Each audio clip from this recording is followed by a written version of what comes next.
Hey guys, welcome to another episode of the Vinyl Den, your channel for record collecting by record collectors. My name is Nick. Amine. And today we're going to talk about something that's actually just sitting over my shoulder here. We're going to be talking about the Super Deluxe box set Craze. If you haven't done so yet, make sure you click on that link down below and go check out the Vinyl Den Facebook group. I know we say it every episode, but it's just a cool place to hang out and continue the music conversation. There's also a couple of other links down there. There's one for the Vinyl Den merch page. If you want one of these cool Vinyl Den t-shirts. There's also sweatshirts on there. There's also a link for the Vinyl Den Patreon page. If you want to support the show, it's always greatly appreciated. If you enjoyed the episode, make sure you hit the oh yeah, you got. I almost said it backwards. give it the old thumbs up. Hit that subscribe button down below. What else am I supposed to hit, Ian? The notification bell. Ding, ding. Because apparently I can't say that this week. So I know we did an episode, I think it was last summer or last fall sometime, about vinyl box sets. Mm-hmm. And I think where we kind of came down on the box sets were it really kind of depended on the artist, on the album, and really the cost. Right. Well, and also what's in the package. Yeah. Because that's going to make a huge difference on how you interpret the cost and everything. Yeah. Because I will say some of the extras that they put in these box sets are some of them are kind of strange. On the Pink Floyd Dark Side of the Moon immersion box set that's right between us here. That came with, obviously I bought it for the music that's included in there because it's got some unreleased stuff in there. But it also come with a scarf and some marbles, which sounds Pink Floyd to me. Even as a Pink Floyd fan, I don't know what I'm going to do with that stuff other than just leave it sitting in the box. Right. And because of some of the extras in other box sets, it has kind of, made me not buy it. And what got me thinking about this topic is the Nirvana Nevermind Super Deluxe box set that was just announced, which comes with a bunch of stuff in it, but also comes with a $250 price tag. Right. And I just don't know if a lot of music fans out there are going to listen to enough of the extra stuff that's in there to kind of justify that price. For me, it would depend on what the extra stuff is. Are there songs that were never released that we've never heard that we could hear in there? That's different, though. That would be different for me. That would be a selling point for me. But I already have Nevermind, and they've already re-released it a couple times since the version I have. Yeah. So that's where it falls down on it. The extra stuff in the Nevermind box set is live tracks. Right. There's nothing. I don't think there's anything. I might be wrong. If I'm wrong, you can drop a comment down below and let me know. But I don't think there's anything like unreleased, like studio material in this box set.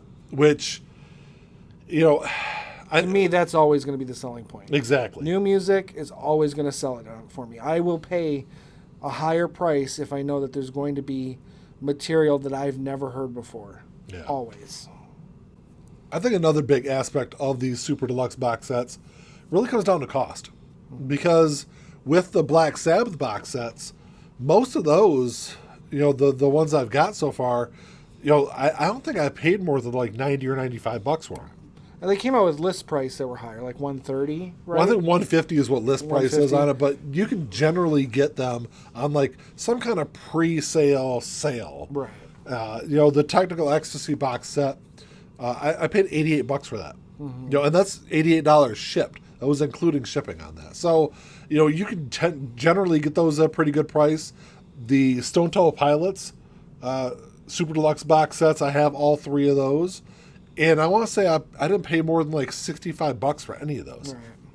So now when you're getting into, the Metallica Black Album Super Deluxe box set. That was $2-something? That was, $250 I think is what. And I think with I did see a couple of sales that got it down to about $200 for the Black Album. It comes with a bunch of great stuff in that. But with that price tag, man, it really, I just couldn't, as much as I love that album, it probably is my favorite or one of my favorite Metallica albums.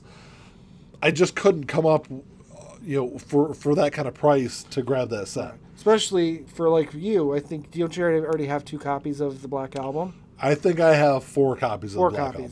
I already have a copy, and I, if you know me from the show, you know that I'm not big on having multiple copies of things unless it's necessary. Yeah. 1 copy is all I need. If it come with more unreleased material, not just live stuff. There was some unreleased stuff on there, but I don't remember seeing any. I think it was like just like studio outtakes, alternate Oh yeah, tracks. that's and not things like what I'm that. talking about. Is actually Unreleased songs that songs. have never been released. Yeah. You know, brand new songs that were recorded at the time just didn't make the cut. Yeah, That's the kind of stuff I'm looking for. because there is some stuff like I will say that the Beatles, the White Album. I don't know if that was a super deluxe box set, but that box set comes with some great demos, and almost like an acoustic set from the. It's a studio recording, but it's almost like an acoustic version of the White Album. That's great. That's the reason I bought that box set was for those demos. And things like that might sway me because that is different enough. Yeah. Plus, you can get that box set for $50. Right. For me, I don't have them yet, but I was telling you before we started recording, the Cat Stevens, I didn't know they were super deluxe, but he's got 2 out already, another one coming out. Yeah. Those I'm going to get because it's, even though they don't necessarily have, I think there might be 1 or 2 unreleased tracks here and there, at least on the T for the Tillerman one. But overall, for me, it's just an artist that I want. I don't already have new copies of those albums, too. Yeah. I have very old, beaten up copies that were handed down to me. So I'm getting them for the first time, and I'll get the bonus stuff with them. So, but I think once box sets get above, at least like with a super deluxe box set, it's a single album box set. It's not like the MXPX box sets above me, or the Pink Floyd one. Those are, I'm okay paying that kind of money for those because it's more of an expansive box set. When you're getting a super deluxe box set that's just a single album, once it gets over, $130 to $150, I would almost rather have, a standard album of it, right. Unless there is, some really, like I said, unreleased tracks, something that really makes me want to grab that one. Because with as much as I like the Black Sabbath Super Deluxe box sets, I'll listen to the concerts a couple of times, but for the most part, it's for the studio album. Yeah. And I was just to point out, these single album box sets are coming out, and they're pushing that $200, $250 range, and then you've got other artists who are releasing their entire catalog, like Ozzy, in a box set, and it's $500. So you're paying half of the price for one album that another artist, which gives you just as much or a lot more material in a nice set. There's not a lot of there's posters and that, but you got all the studio albums. You got a B-side album, which a lot of that was unreleased. Yeah. You got a bunch of live albums. It was all in one set, and it was only $500. Yeah. The cost. It's also a box set I kind of kick myself for not picking up, but. Yeah. So I think now that we're seeing these prices for these super deluxe box sets really kind of going up well north of $175, $200. I think you're going to start seeing the sales kind of drop off on some of them. Theoretically, yeah. Because a lot of casual music fans, I think the Black Sabbath box sets are a great an example of what a band can do and not really overcharge for. Right. I think that $100 or even less than that, say $75 to $125, I think is that kind of sweet spot where you can release some stuff, and maybe not have an 8 album edition of it, and sell pretty decent at a good price. I totally agree. Because I think a lot of those more those higher end box sets, I think you're going to see sit on shelves longer. Well, even so, I mean the Flogging Molly set that I bought, which it's not a super deluxe, but it's a single album. I think I paid $40 for that. Do you remember? No, I think it was more than that, 50 or 60. 50 or 60. It might have been 60. Yeah. But I paid $60 for that. But it came with there's a lot of stuff. It came with DVDs. It came with CDs. It came with the record. It came with coasters. It came with a lot of stuff, and it was only $60. Yeah. So you're right. There's a lot of stuff you can kind of pile in there.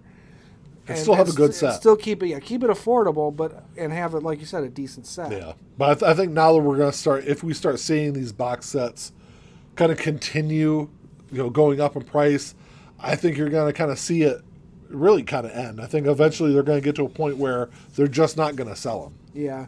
Yeah, that's the key.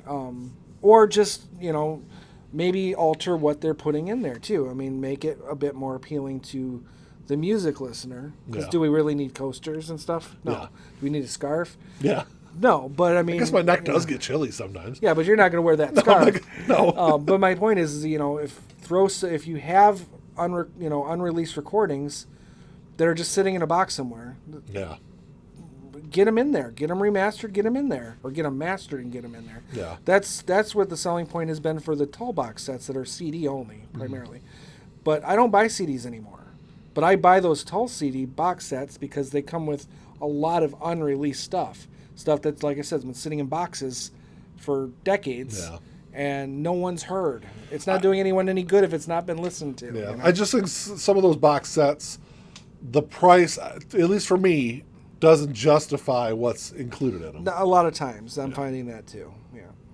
Well, that's all we got for you today, guys. Thanks for checking the show out. Drop us a comment down below and let us know what you guys think about these Super Deluxe box sets.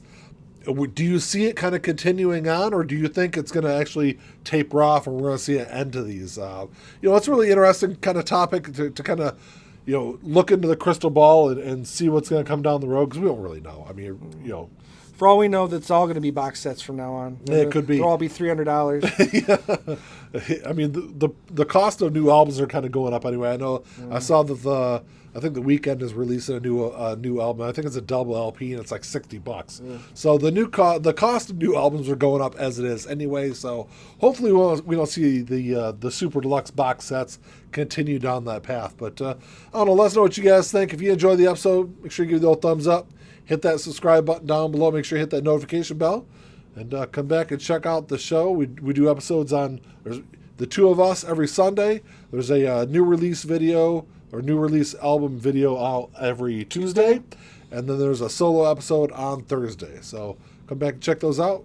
That's all we got. Until next time. Talk to y'all later. Keep on spinning. Peace.